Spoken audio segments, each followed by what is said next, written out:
Saludos, aquí estamos de nuevo con Letras en Directo, llegando a nivel global.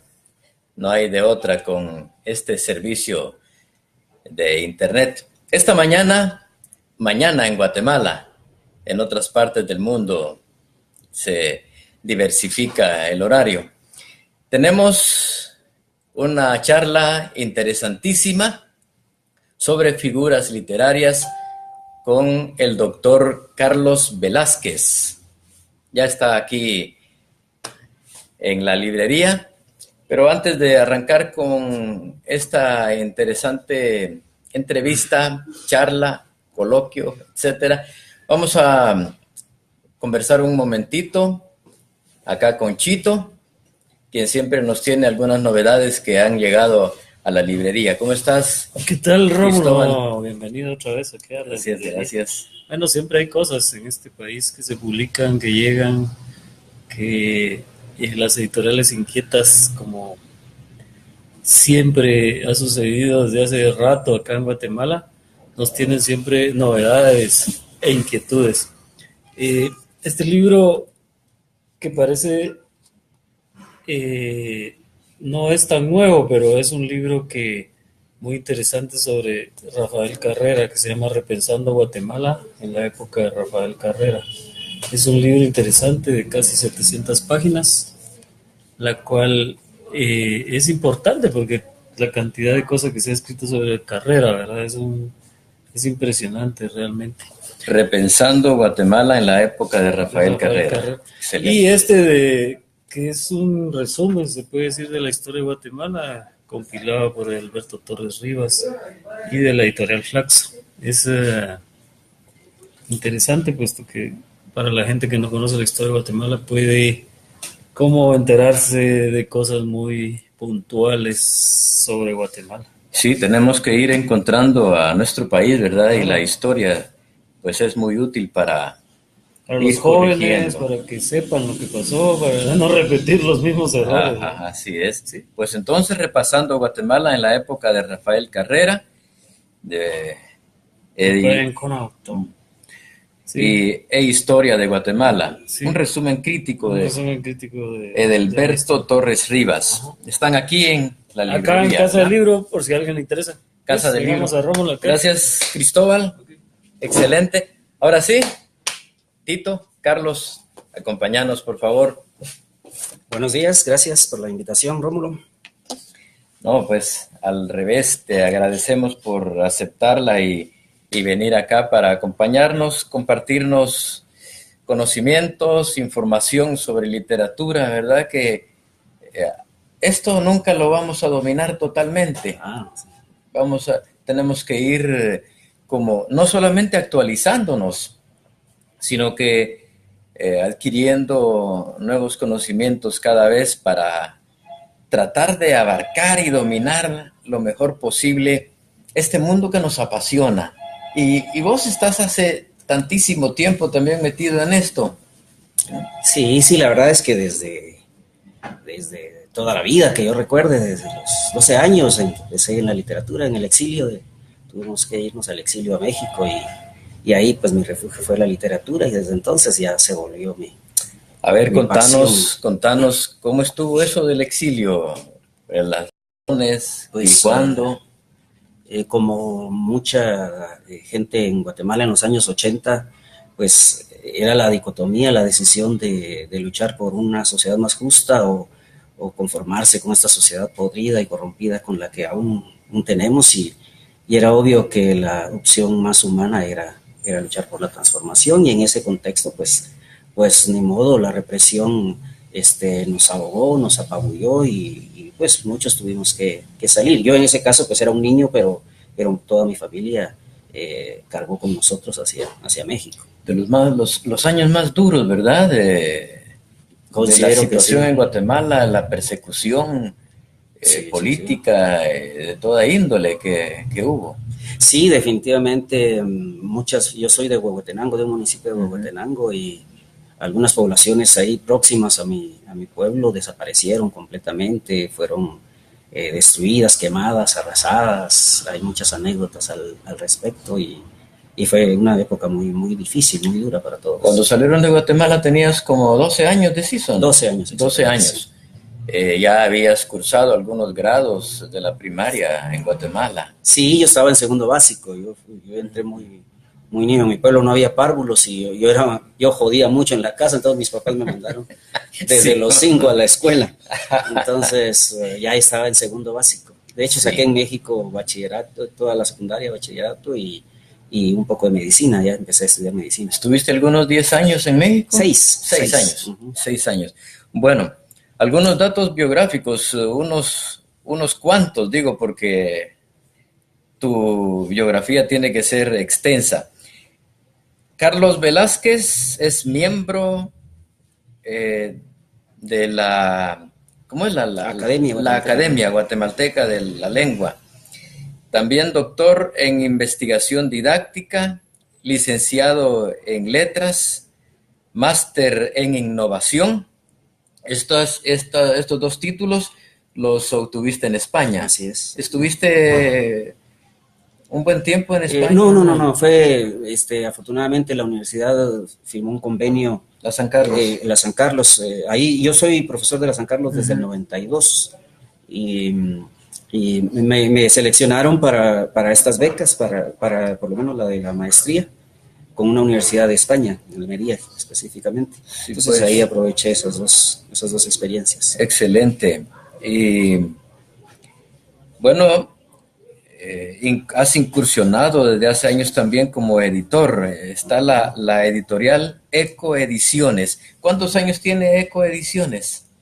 Eco como tal tiene 14 años aproximadamente. 14 años. Pero antes ya teníamos un grupo de profesores en la universidad. Empezamos con un proyecto editorial que se llamó Ediciones de la Posguerra.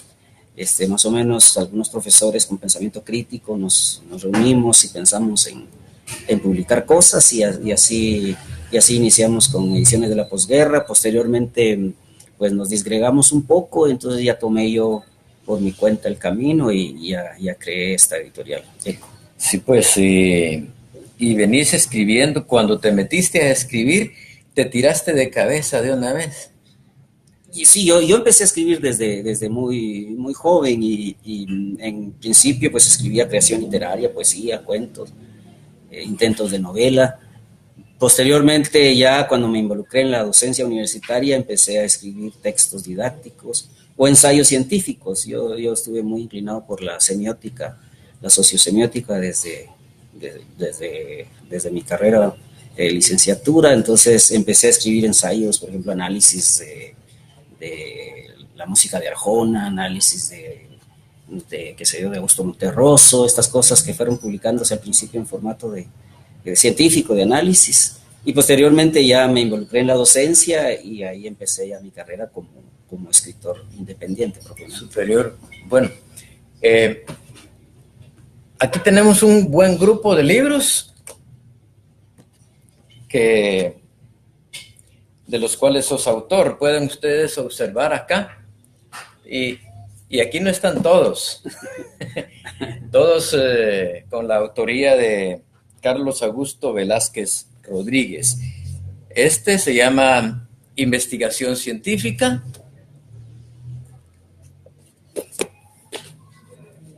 Comunicación Lingüística. Cuentos hispanoamericanos, son unas antologías.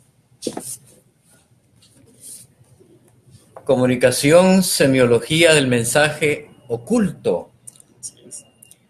Nada que ver con el esoterismo. Es una forma de decir que los mensajes más importantes están en la profundidad, no están en la superficie, y entonces hay que hacer un esfuerzo intelectual para llegar a ellos a través de la semiótica. Ajá, este libro en buen momento me lo has traído porque el próximo sábado también, por segunda ocasión, vendrá al programa Ramiro McDonald. Así, justamente. Sí. ¿Verdad? Y vamos a hablar mucho de semiología, que a mí me ha despertado tantísimo la inquietud porque indudablemente, y de esto todos los escritores deberíamos de manejar algo, el conocimiento, porque, ¿verdad? La realidad. Yo creo que toda persona que quiere conocer a profundidad la realidad en general y los textos en particular, debe de tener principios semióticos sólidos. ¿Cómo manejar la palabra? Fíjate que no es tanto cómo manejarla, sino cómo interpretarla. Ajá. Yo siempre, hay otro texto por ahí que se llama Lectura y Redacción, la tesis fundamental es que no se puede escribir si no se sabe leer. Es decir, depende de la calidad de tu lectura, la calidad de tu escritura en todos los ámbitos.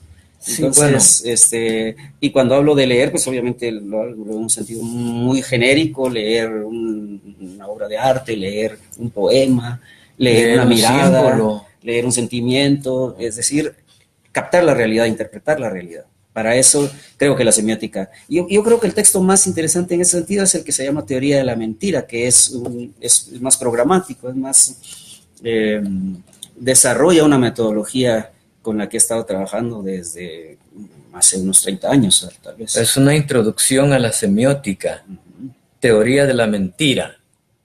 Súper, buen material. Pues yo pienso que a partir de que uno pueda hacerse consciente, pueda entender la semiología, la puede aplicar también, creo, de alguna manera consciente cuando está haciendo su redacción. Porque yo soy de la tesis contraria.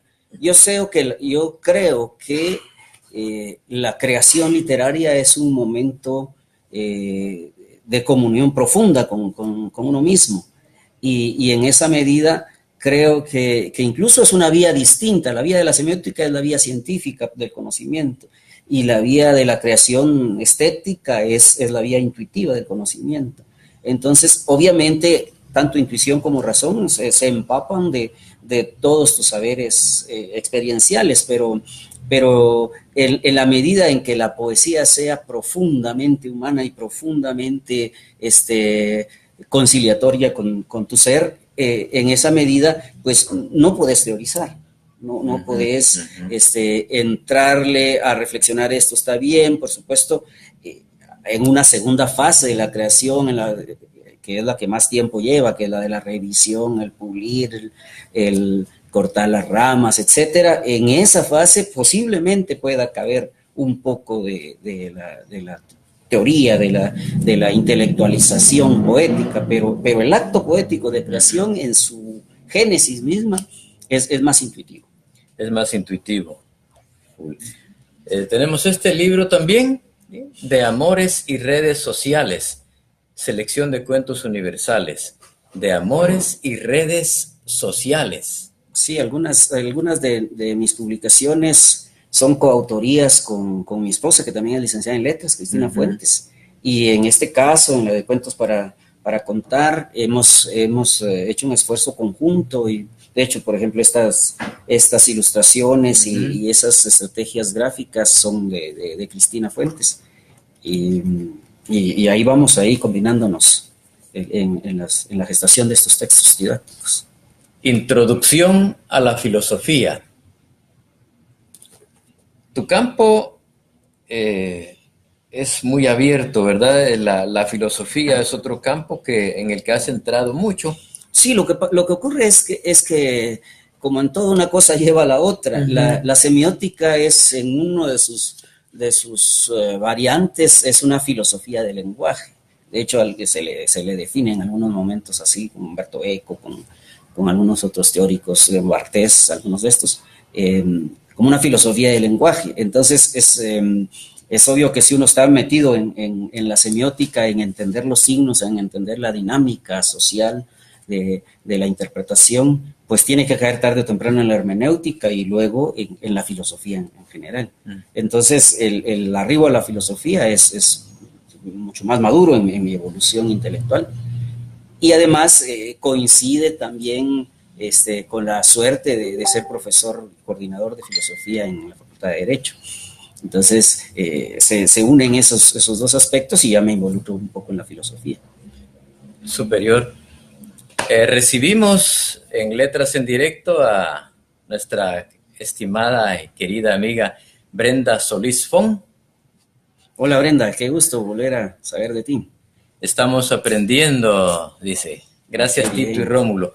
Brendita, gracias por estarnos acompañando también, así no nos sentimos solos. Bueno, este mundo de la literatura es amplísimo, ¿verdad? Y por esa razón es que yo muchas veces digo que me siento frustrado porque cuando me encuentro entre tanto libro y tengo mi propia lista de lectura, no logro avanzar porque nunca es posible leer tanto. Claro. ¿Verdad? ¿Qué es lo que más has leído vos? Digamos, mencionarnos algunos 5 o 6 títulos que decís, bueno, esto es lo máximo para mí. En cuanto a creación literaria propiamente. De lo que te has alimentado, libros que decís, yo he mencionado, por ejemplo, y tal vez hablamos un poco más adelante, que El Señor Presidente es un libro que yo lo debería de tener, no la he construido, mi vitrina y colocar ahí 7 libros. Claro. El Señor Presidente de Miguel Ángel Asturias, sí. Yo lo pongo entre esos 7. Claro. Yo creo que yo pensando en eso pondría, y físicamente así fue, por muchos años estuve en mi cabecera El Otoño del Patriarca. Y por cierto, cuando murió Arzú, lo primero que hice, casi que yo tengo esa manía, ese defecto de memorizar mucho fragmentos de textos. Ajá. Y yo me recordaba de un fragmento que describía exactamente lo que yo estaba pensando sobre Arzú, y acudí de nuevo al Otoño del Patriarca, por supuesto, como es un texto denso, yo lo publiqué y muy pocos captaron a qué me estaba refiriendo, pero me refería a esa podredumbre, ese putrefacto cadáver que estaba y que la ciudad se despierta de pronto, que ya no está el patriarca que había estado 500 años, etcétera. Entonces ese libro para mí es clave en lo estético propiamente, en la estrategia artística que elige García Márquez, que me parece que es la más bien lograda de toda su creación.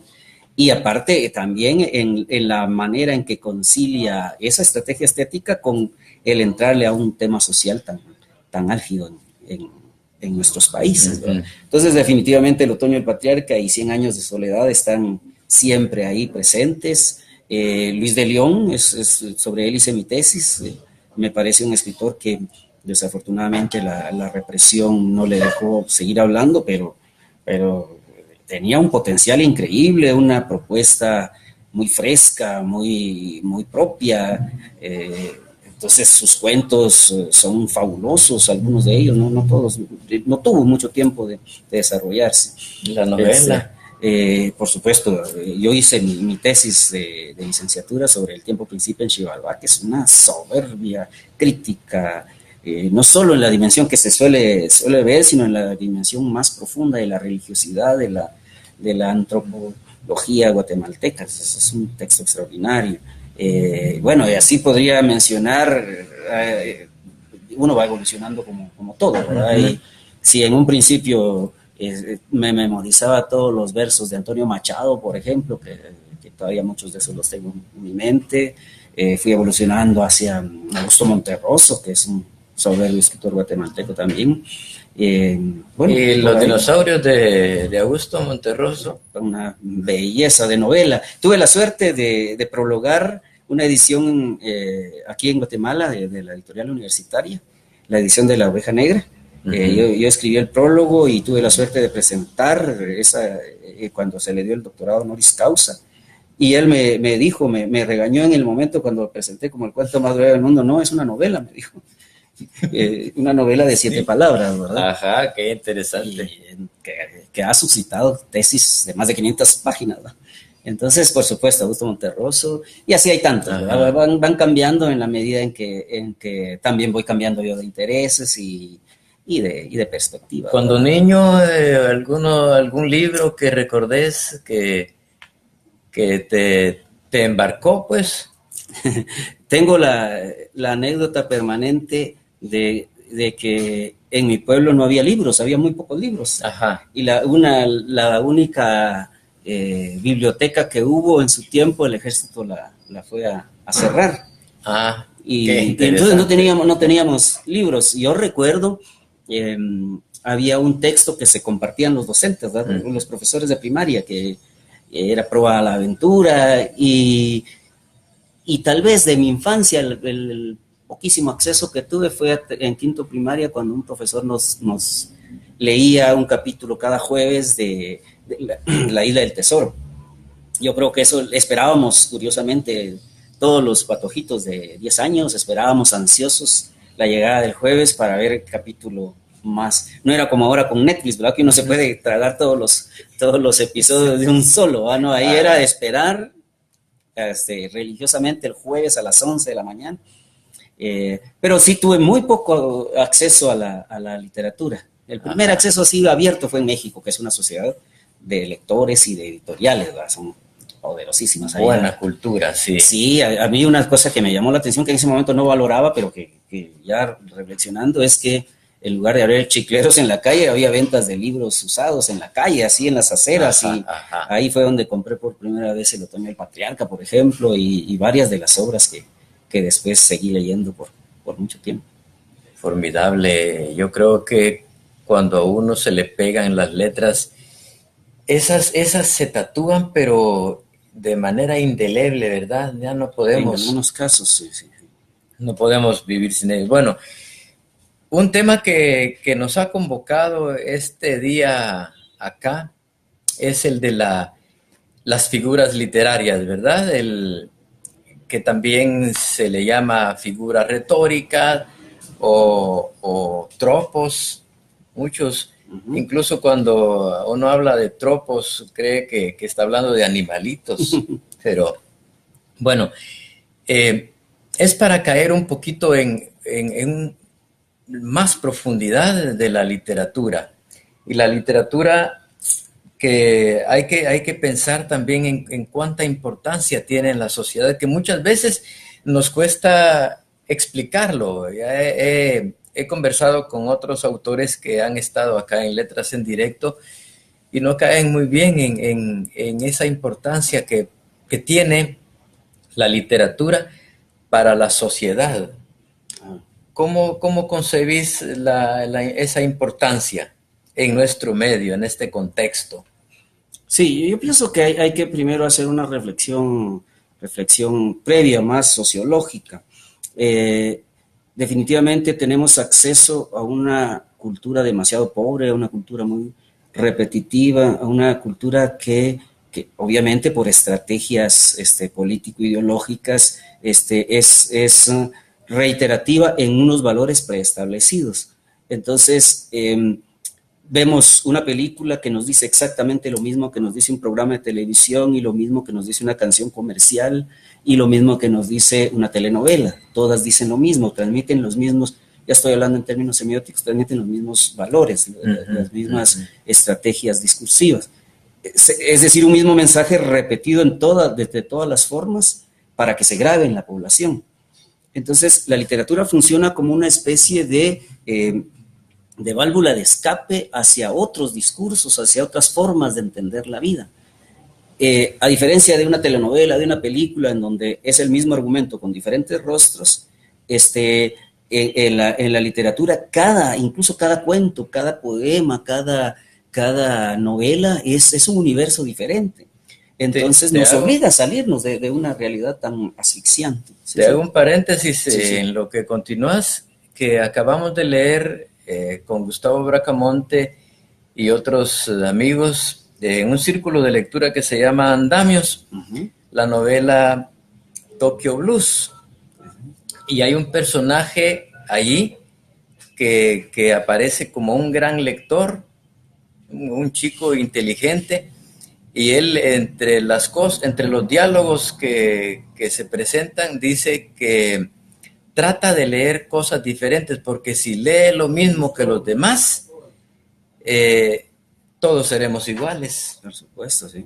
Es lo que estabas diciendo, ¿verdad? Un poco eso, pero también un poco el atreverse a entender que el mundo puede ser diferente.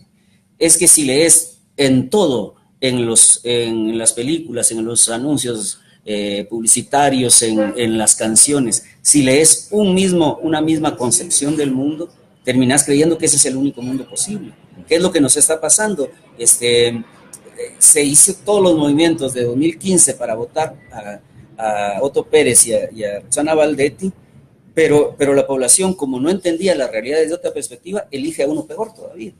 Es decir, a alguien que ni siquiera tiene la capacidad de estar ahí en ese puesto y que obviamente con una degradación moral galopante. Entonces es obvio que no podía ser de otra manera ante una población analfabeta. Se le llama analfabetismo funcional a ese analfabetismo que sí podés descifrar un texto, pero que no podés entender, interpretar más allá.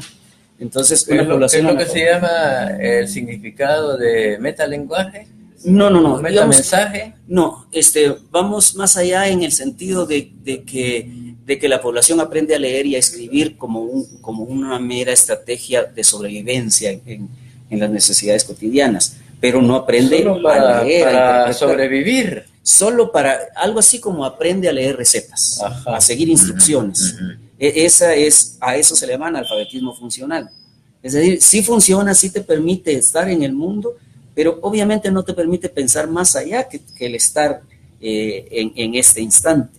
Y en ese estar en este instante, la población se vuelca para exigir que salga una pareja presidencial corrupta, y como no entiende de otra manera la realidad, elige a otro igual.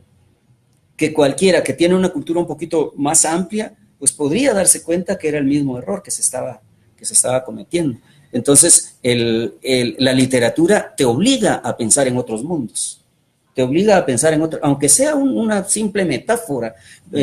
Veamos, me permitís el de la antología de Gustavo. Bracamonte. Aunque sea la metáfora, llevando la fruta de mis ojos al municipio roja de tus labios, te obliga a pensar en otra realidad que no la tenés enfrente. Y al pensar otra realidad, entendés que esto no es con todo el perdón, de esta porquería del mundo no es el único posible. Y que entonces, obviamente, la literatura te abre la dimensión de la realidad. Te ensancha el universo hasta donde el lenguaje te lo permite. Y eso te hace soñar en otra realidad posible. Vos lees, aunque sea una crónica de viaje de ¿cómo se llama nuestro? ¿Verne? No. No, se me fue ahorita, nuestro poeta modernista. Lees una crónica de viaje y obviamente te ubicas en la India, te ubicas en Japón, de Gómez Carrillo, gracias a Enrique Gómez Carrillo, te obliga a soñar otras realidades. Esa es la magia de la literatura y la trascendencia de la literatura. Te saca del momento. Y obviamente eso entronca con el tema central en el que nos convoca hoy, porque definitivamente el uso cotidiano del lenguaje, el uso normal del lenguaje, te lleva hacia una concepción cotidiana y normal de la vida. Hay una relación necesaria entre lenguaje y pensamiento. Tu pensamiento tiene como límite tu lenguaje, no hay para dónde. No puedes pensar lo que no puedes nombrar. Entonces, ¿qué ocurre? Si usas un lenguaje cotidiano, normal, encuadrado dentro de las normas socialmente convencionales, pues obviamente tu visión del mundo va a ser esa. ¿Qué pasa cuando te enfrentas a la palabra municipio de Bracamonte, que alude a unos labios? Te obliga a repensar el término municipio y te obliga a repensar el término labios. Leamos esos dos versos otra vez. Llevando la fruta de mis ojos al municipio rojo de tus labios. Entonces, ¿qué ocurre? Gustavo, con el pensamiento social que tiene, es lógico pensar, obviamente, en esa dimensión social e íntima de su poesía.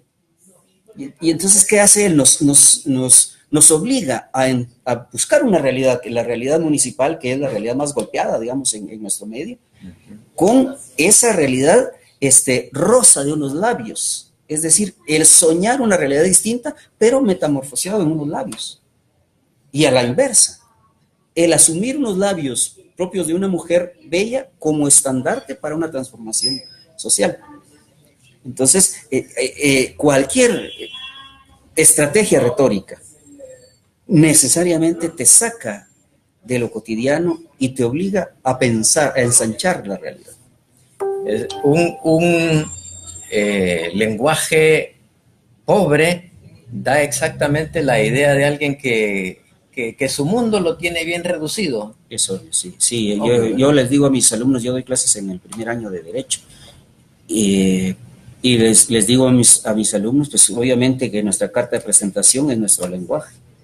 La pobreza de nuestro lenguaje es la pobreza de nuestro desarrollo intelectual. Yo le he dicho también a algunos jóvenes en alguna clase que si yo fuera un empresario y llegan conmigo y llevan una carta de solicitud de su propia letra, con la carta me basta para contratarlos o de una vez ni tomarlos en cuenta, ¿verdad? Es exactamente lo que les menciono a mis alumnos, que aunque sea con una conversación de un minuto, uno ya sabe hasta dónde llega, sí, la persona. Exactamente. Y entonces, regresando a tu pregunta original, pues obviamente la literatura te obliga a entender un lenguaje más rico, un lenguaje que va más allá de lo pragmático, de la utilitariedad de la lengua. Y entonces te obliga a ensanchar tu mundo. No hay para dónde. Vos tenés la visión del mundo parcial que la riqueza de tu lenguaje te permite. Mientras viajaba para acá, yo caía también en esa cuenta que quizá dos aspectos valiosos para que a uno se le ensanche el mundo. Primero, la lectura. Leer lo más que pueda y luego viajar, aunque el viajar se puede quedar, se queda de hecho en segundo plano, porque ya la lectura lo hace viajar a uno. Así es, pero de hecho yo agregaría un aspecto o un elemento semiótico que está detrás de esto. En ambas experiencias lo que tenés que hacer es aprender un lenguaje nuevo. Es que viajas, aunque sea a Chiquimula, y mirás, hay una forma distinta de comunicarse. Y esa forma diferente de comunicarse implica una manera distinta de ver el mundo. Viajas a San Antonio Huista, mi pueblo, y entendés otra forma. Entonces, el solo hecho de aprender a comunicarnos en diferentes semiósferas, le llamaba Lotman a la realidad semiotizada, el equivalente de la atmósfera física a la atmósfera sígnica, digamos. Entonces, el cambio de semiósfera te obliga a entender un nuevo lenguaje. Y eso es exactamente lo mismo, la misma experiencia con la lectura que con el viaje. Semióticamente es un mismo elemento. Muy bien. Tengo algo acá. Tengo un libro que se llama El cazador de tropos. Este libro pues prácticamente no ha caminado porque se hizo una edición de una cantidad limitada y además es como una experiencia de un cierto desorden que yo soy, porque el libro tiene cuentos míos, tiene algunos poemas míos, una selección de figuras literarias que hice basándome en canciones, tratando de encontrar las canciones más poéticas que hay y les extraje el corazón a cada una de las canciones. Y aquí, al principio de esto, tengo algunos versos que bien vale la pena como para reintroducir esta charla. Vicente Huidobro, quien ha dicho que el verso sea como una llave que abra 1000 puertas. Luego aparece Dante Alighieri, quien dijo: oh almas, entended lo que se oculta detrás de los versos. Maravilloso, ¿verdad? Friedrich Nietzsche: tú, cazador oculto entre nubes.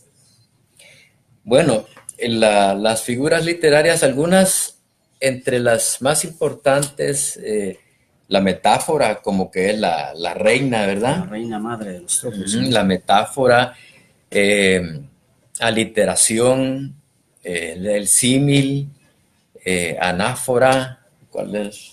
Hay tantas. Yo recuerdo cuando daba clases de curso de retórica, precisamente a estudiantes de letras.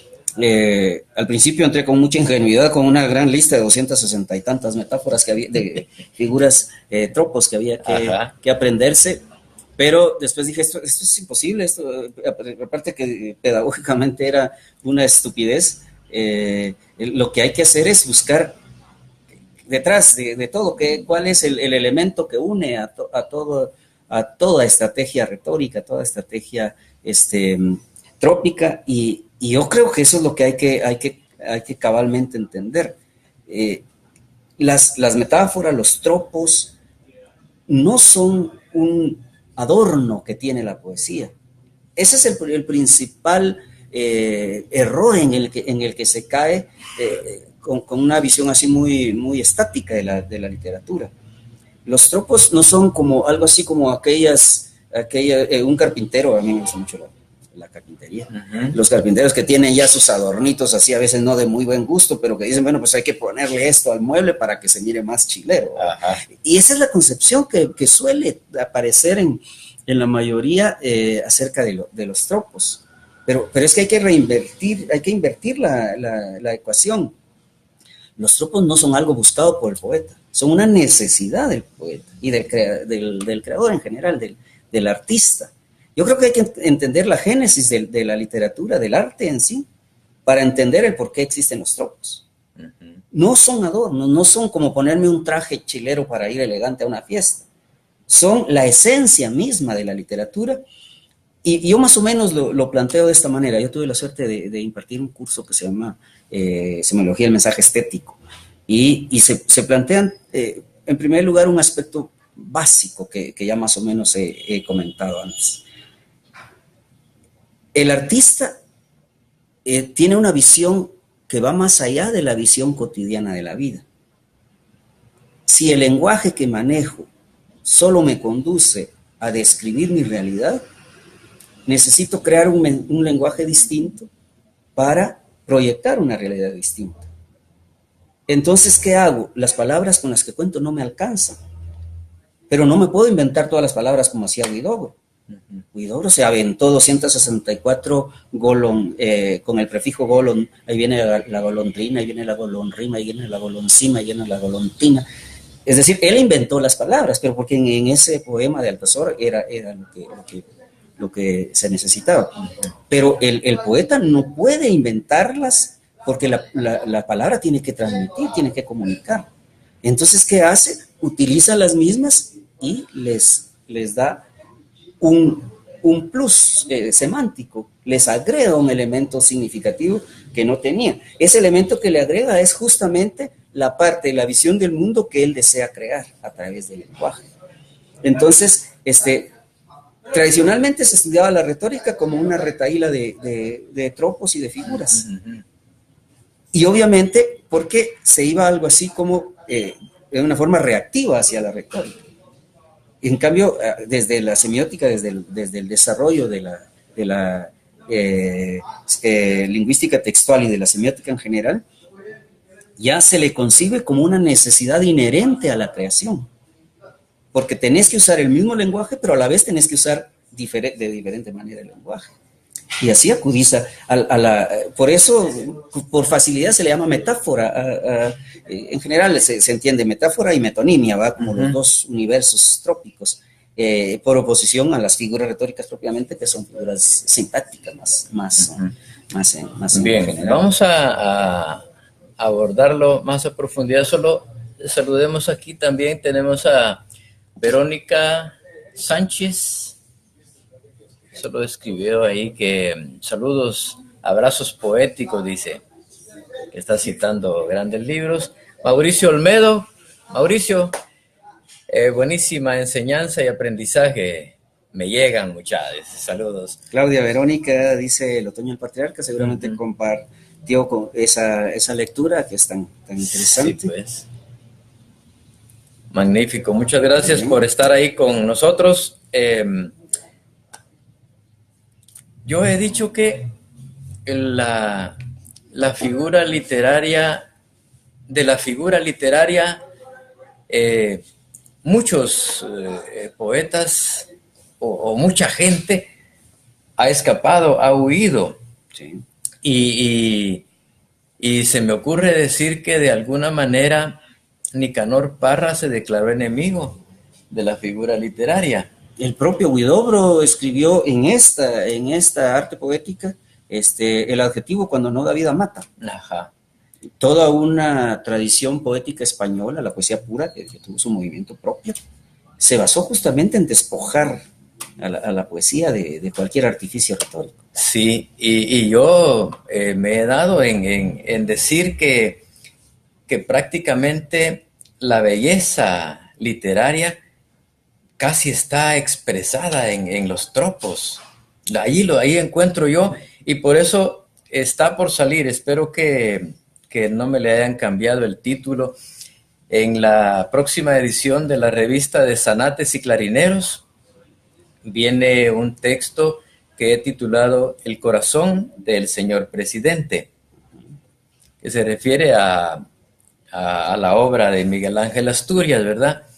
Hice un proceso como el que hice con la antología de Gustavo Bracamonte, de extraer de la novela cuánta figura literaria que yo encontré muy atractiva, porque dentro de todos los escritores que yo he leído, creo que Miguel Ángel Asturias era profuso en figura retórica.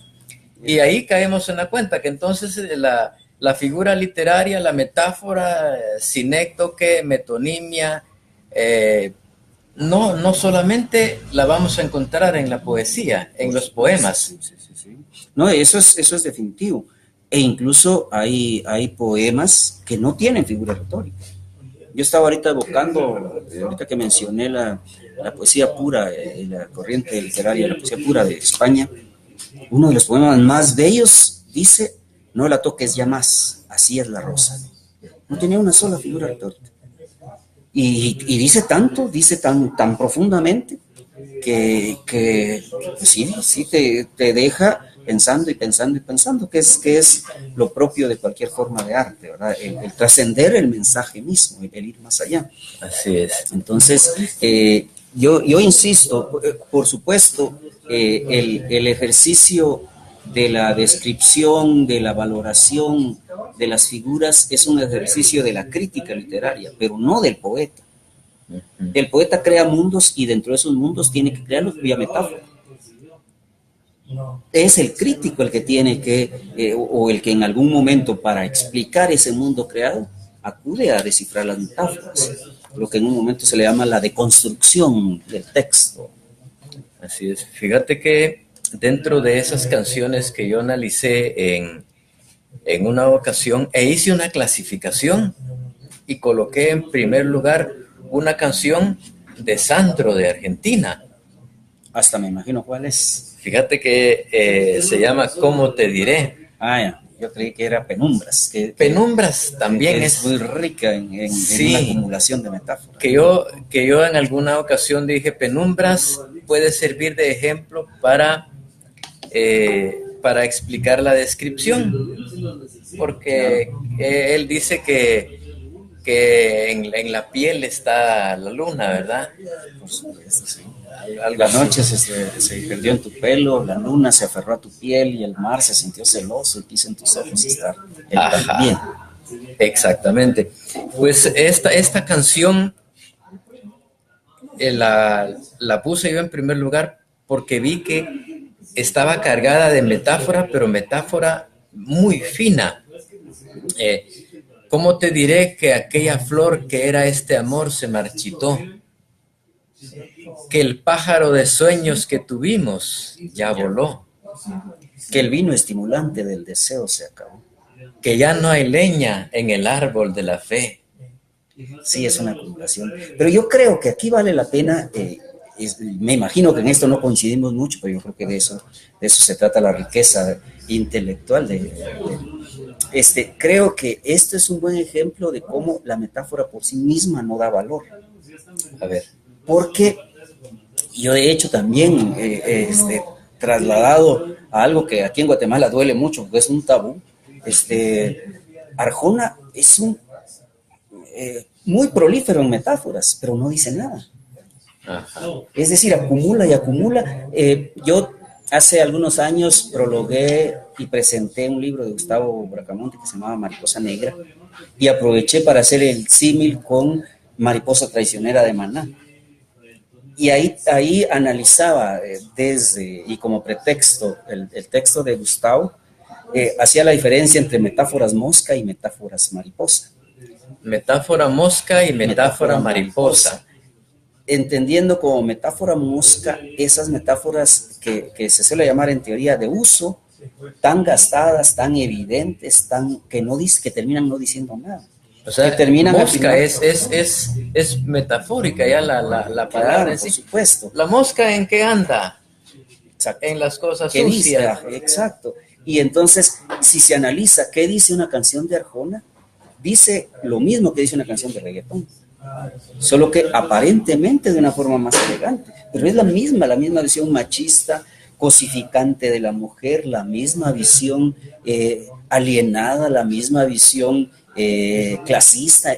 Es decir, emplea un montón de metáforas para distraer la mierda, por decirlo así. Ajá. Para posarse en la mierda, que es el contenido. En cambio, una metáfora mariposa se posa en las flores, se posa en la belleza, y es distinta cada vez, es innovadora. Basta de La metáfora de Tavo es metáfora mariposa. Yo hacía ese análisis que Gustavo había transitado desde un inicio muy rebuscado. Yo creo que la poesía, si es rebuscada, no es poesía. La poesía debe transmitir esa sensación de frescura, de espontaneidad, aunque obviamente lleve detrás todo un proceso de creación, de recreación, etcétera. Pero debe presentarse a los ojos con una frescura que no se sienta nada forzado. Y Gustavo en ese momento estaba planteando una transición de esa poesía tan nerviana, tan tradicional. No estoy hablando mal de Neruda, solo estoy diciendo que se convirtió en un tópico para muchos poetas, y entonces de esa transición hacia una experimentación de formas, de una prosa poética, de una combinación de discursos icónicos, de imágenes con poemas. Entonces estaba en esa y yo le aconsejaba, no te vayas a dormir porque te pueden llegar las poemas moscas y entorpecer y hacer mierda tu poesía, ¿verdad? Entonces, y te digo esto precisamente porque obviamente todas las canciones están impregnadas de metáforas. No hay una canción, ni siquiera las canciones de reggaetón se puede decir que no tienen metáforas. Ahora bien, cómo encontrar, cómo valorar, cómo entender que una obra sí vale la pena en términos literarios, justamente cuando la metáfora no es el fin, la metáfora solo es un medio, solo es una estrategia porque no tiene otra el autor. Entonces, ¿qué ocurre? Los verdaderos autores en realidad lo que son, así como un campesino maneja a la perfección todos sus instrumentos de labranza, el poeta maneja a la perfección el lenguaje y los lenguajes. Y entonces lo que hace es combinar lenguajes que tal vez cotidianamente no sean los más comunes y los ensambla en un texto que le puede permitir expresar algo que no es común. Sí. En este libro de Gustavo, esta antología, en la parte central, la introducción, yo titulo En las venas de la poesía inteligente, porque encontré que la poesía de Tavo es eso, es muy inteligente, y prueba de ello es que también estás hablando de la metáfora mariposa, ¿verdad? Porque me parece a mí la mayoría de sus poemas bien trabajados. Y aquí lo que a mí me gustó, ¿verdad? Lo que aparece en esta antología. Bueno, en la figura literaria vamos a referirnos un poco a la ambigüedad, vamos a referirnos o hace referencia a una realidad que no es extraverbal. En En la que es figura literaria autorreferente. es realidad verbal, ¿verdad? Ujú. Cuando hablamos de ambigüedad, ¿de qué estamos hablando? Estamos hablando de que el lenguaje nos tiene acostumbrados a ciertos contenidos y a ciertas significaciones.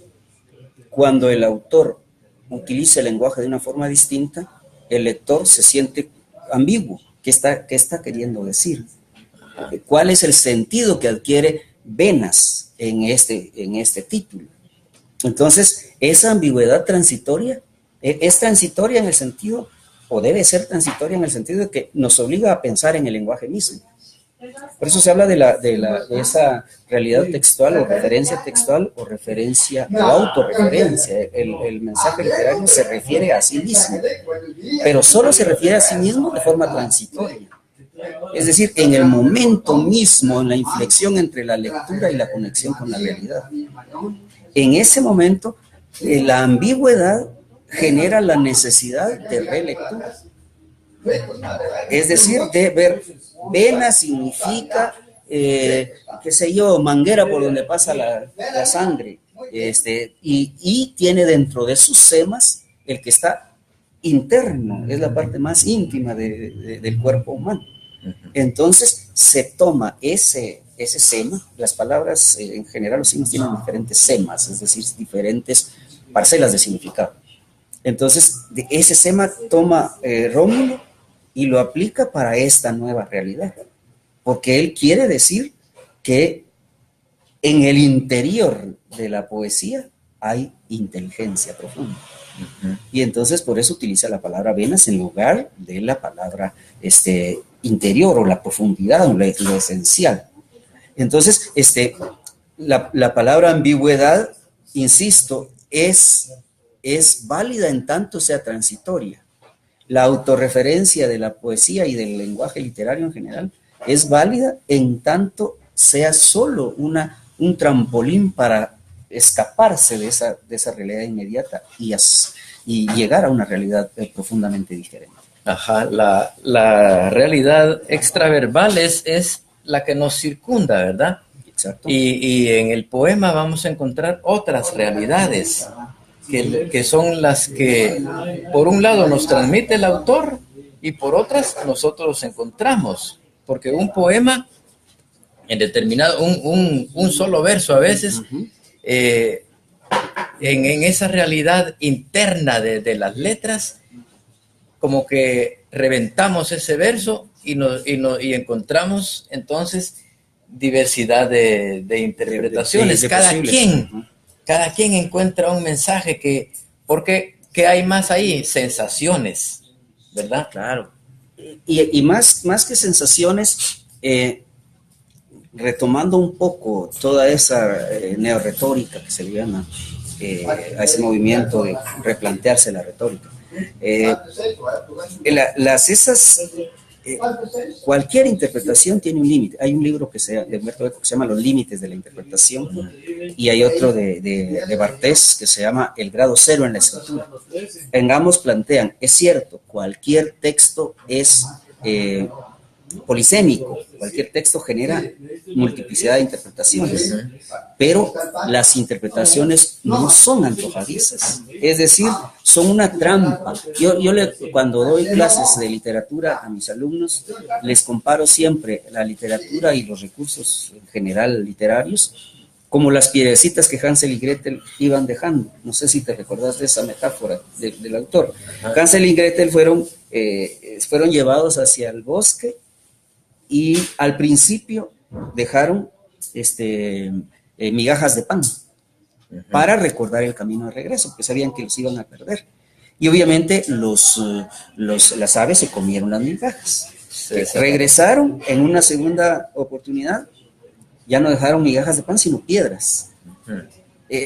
La metáfora de piedra es más contundente porque es algo más sólido y te marca un camino.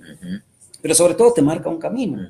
El escritor deja piedrecitas y no migajas de pan.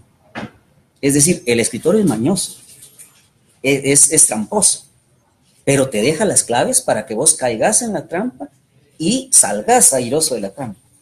Él es tan inteligente que te hace ver tonto y a la vez inteligente como lector. Entonces, ahí radica la riqueza de la literatura, porque te obliga a encontrar las piedrecitas de la interpretación válida. No toda interpretación es válida, por supuesto, ahí están implícitas en cualquier estrategia literaria, sentimientos, emociones que se tienen que expresar a través de la palabra. Pero esos sentimientos, emociones son reales, es decir, y están plasmados a través de palabras que son comunicación y que dicen algo. Sí, fíjate que lo que ocurre conmigo es que cuando yo me encuentro con un poema que es muy directo, que no tengo que buscarle mensajes extras, no me gustan. Claro, pero eso no está en que tengan o no tengan metáfora, está en que planteen o no planteen una realidad diferente. Yo creo que la clave de la composición artística en general está en que necesariamente te van a plantear una nueva visión del mundo, de la realidad que estás tratando. Es decir, hay obra literaria cuando hay una revisión de la realidad y un replanteamiento, una nueva visión de la realidad. Sí. Entonces, yo creo que, quiero entenderte que lo que vos decís es que lo que no te ofrece un reto intelectual no vale la pena. Y por un lado, y ese placer, porque acordémonos que dentro de la literatura o de la poesía y todo eso, también uno de los propósitos fundamentales es transmitir belleza y encontrar placer, porque cuando encontramos un poema, pero delicioso, lo podemos calificar como tal, encontramos placer en el mismo. Entonces, la palabra directa, como el gato negro, el gato cuadrúpedo, el mamífero, no me está poniendo a mí a pensar ni provocando otra cosa. Entonces, y por supuesto, yo tengo que leer 2 o 3 veces a veces un poema para tratar de captar algunos mensajes, pero es ese mismo esfuerzo, ese mismo reto, es el que a mí también me provoca placer. Por supuesto. Pero volviendo al tema anterior, ese reto no necesariamente está en la forma inmediata del lenguaje. Yo ahorita estaba pensando en el poema, se llama La Gaviota, de Rafael Alberti. Dice, se equivocó la paloma, se equivocaba, por ir al norte fue al sur, se equivocaba, creyó que el mar era el cielo, que la noche la mañana, se equivocaba. Todas esas palabras están siendo usadas en su uso normal. Se equivocó la paloma, se equivocaba. Ajá. Por ir al norte fue al sur, se equivocaba. No tiene ninguna metáfora. No la tiene. No la tiene, pero mira todo lo que significa. Rafael Alberti está pensando en esa desgarradora realidad después de la guerra republicana. Aquí lo tengo. Mira, qué casualidad que yo lo había seleccionado también. Leámoslo todo. A ver. Se equivocó la paloma, se equivocaba. Por ir al norte fue al sur. Creyó que el trigo era agua, se equivocaba. Creyó que el mar era el cielo, que la noche la mañana, se equivocaba. Que tu falda era tu blusa, que tu corazón su casa, se equivocaba. Ella se durmió en la orilla, tú en la cumbre de una rama. Ese poema dice las cosas, el lenguaje, vos analizas, reanalizas, volvés a analizar, y no hay figuras en el sentido estricto de la palabra tropo, pero es toda una alegoría, todo un replanteamiento que va mucho más allá de una paloma que se equivocó, de una blusa que era una falda. Ajá. No dice eso. Y por no encontrar ese lenguaje directo, hay gente que rechaza este tipo de poesía. No te entiendo nada, no le entiendo, terminan diciendo. Pero aquí realmente hay mensaje, ¿verdad? Por supuesto. Hay mensaje y hay una calidad de letra, ¿verdad?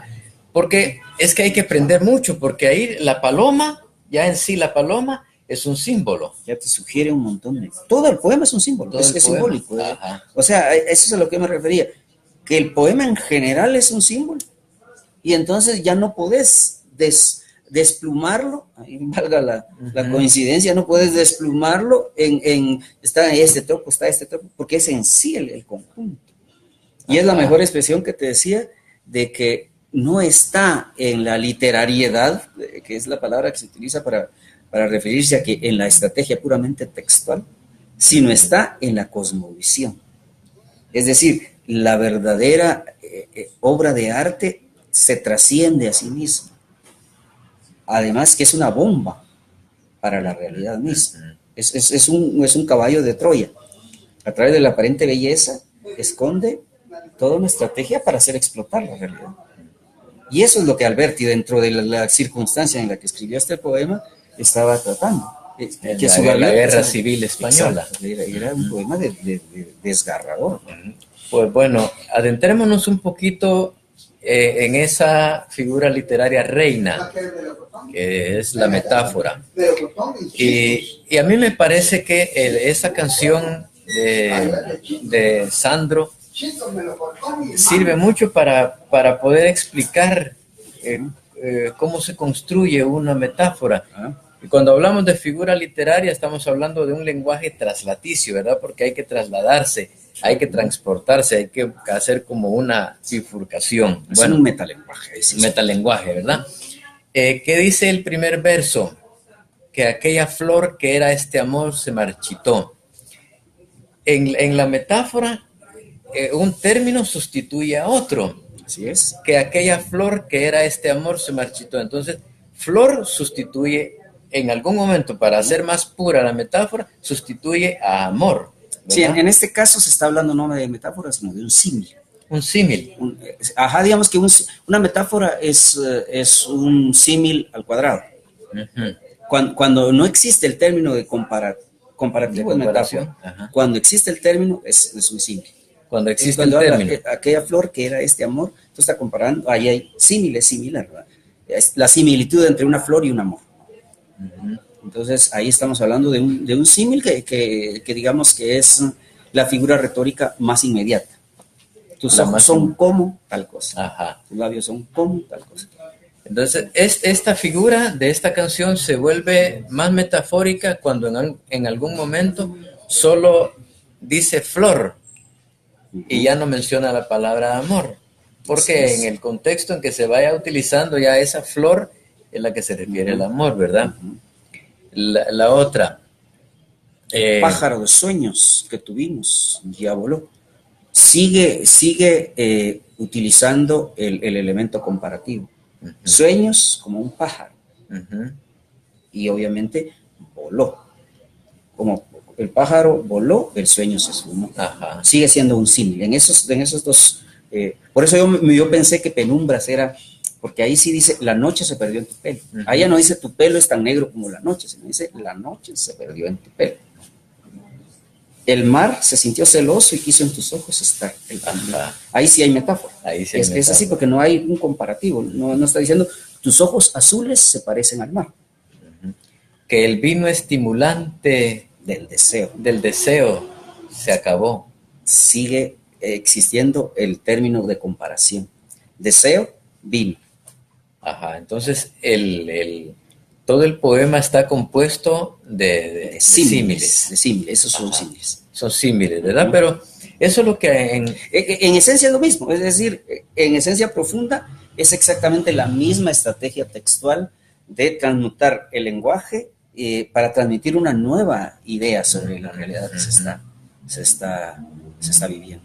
Que ya no hay leña en el árbol de la fe. Siempre fe, leña, o sea, algo que es comparativo. Fuego. Bueno, Gilbert Salazar de Esquipulas. Mucho gusto, bienvenido. Bienvenido. Excelentes conceptos del doctor Tito Velázquez, dice felicitaciones. Gracias. Gracias, Gilbert. Ruth Baides. Hola, Ruth. Ya está incorporándose Ruth Baides también. Ruth, qué bueno tenerla por ahí. Gracias, maestrísima. A Mauricio ya lo habíamos mencionado. Bueno, de otros dos términos que son inherentes a la poesía, la denotación y la connotación, ¿verdad? Claro, sí, sí, sí. ¿Cuál es la denotación? En general, las palabras denotan en la medida en que se utilizan, en que se les están utilizando en su término común, en el término que socialmente se les emplea. Cuando ese término, cuando el uso que se le está haciendo rebasa lo común, lo cotidiano, se convierte en una connotación. Entonces, todas las palabras tienen algo así como que potencialmente el poder connotativo. Esta es una estrategia que ya haciendo análisis semiótico es bastante sencilla, porque cualquier término está compuesto por semas, que son algo así como los elementos parciales de significado que tiene. Decimos casa, tiene como sema que es una construcción, otro sema que sirve para vivir, otro sema que tiene techo, que tiene puertas. Esos son los semas de la palabra casa. Y entonces, ¿qué pasa cuando dice alguien, en mi corazón tienes tu casa? Está utilizando el sema, sirve para vivir. Y eso ya lo connota, porque ese sema tal vez no era el más importante o no era más importante que los otros. Desaparecen estos tres semas y te quedas solo con el elemento de vida. Esa es la forma en que funciona el lenguaje poético, por connotación. Entonces, trasciende el uso denotativo. Cuando nosotros decimos, qué sé yo, ¿qué hora es? Son las tal y tal hora. Entonces, estamos utilizando solo el nivel, es decir, todos los semas cotidianos de la palabra, de las palabras. Cuando utilizamos la connotación, estamos priorizando uno de sus semas y le estamos dando la importancia capital. A ver, ¿qué sacas de esta expresión de Facundo Cabral? Un negro en la nieve es un blanco perfecto. Por supuesto, entonces está la palabra, a eso se le llama una ironía, es decir, está haciendo una contradicción en sí misma. Está aprovechando el uso de la palabra blanco en los términos de puntería, por asociación con que el círculo más central de un, no recuerdo cómo se llama ese tablero, es de color blanco.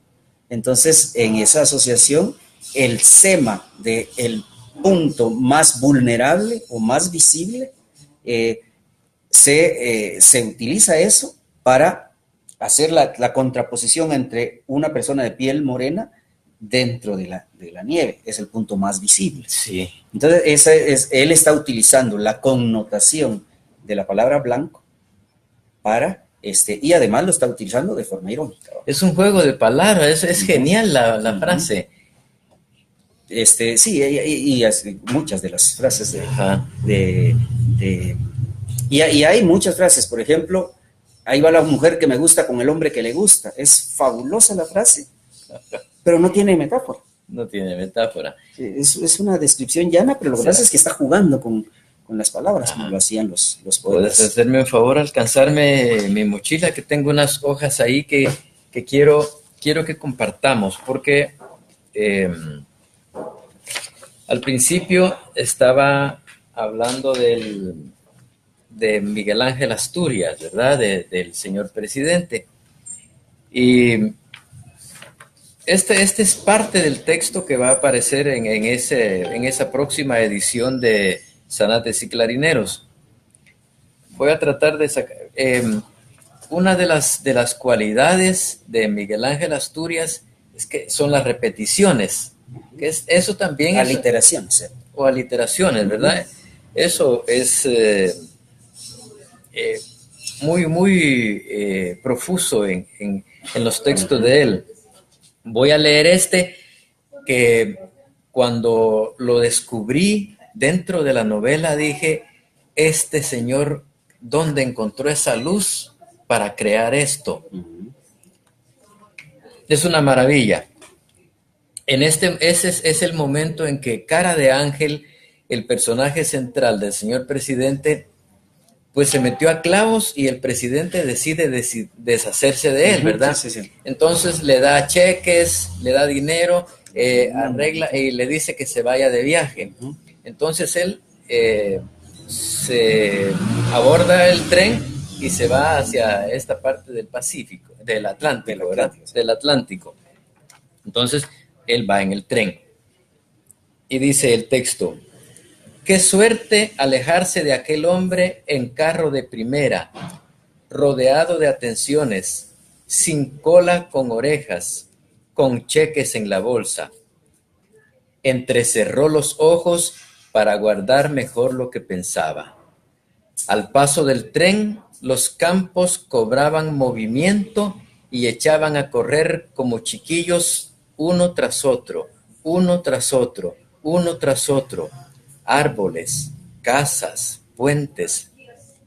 Qué suerte alejarse de aquel hombre en carro de primera, uno tras otro, uno tras otro, uno tras otro. La casa perseguía al árbol, el árbol a la cerca al puente, el puente al camino, el camino al río, el río a la montaña a la nube a la siembra al labriego, el labriego al animal, rodeado de atenciones sin cola con orejas. El animal a la casa al árbol, el árbol a la cerca al puente, el puente al camino, el camino al río, el río a la montaña a la nube. Una aldea de reflejos corría en un arroyo de pellejito transparente y oscuro fondo de mochuelo. La nube a la siembra al labriego, el labriego al animal, el animal sin cola con orejas, con cheques en la bolsa. El animal a la casa al árbol, el árbol a la cerca con muchos cheques en la bolsa. Un puente pasaba como violineta por las bocas de las ventanillas.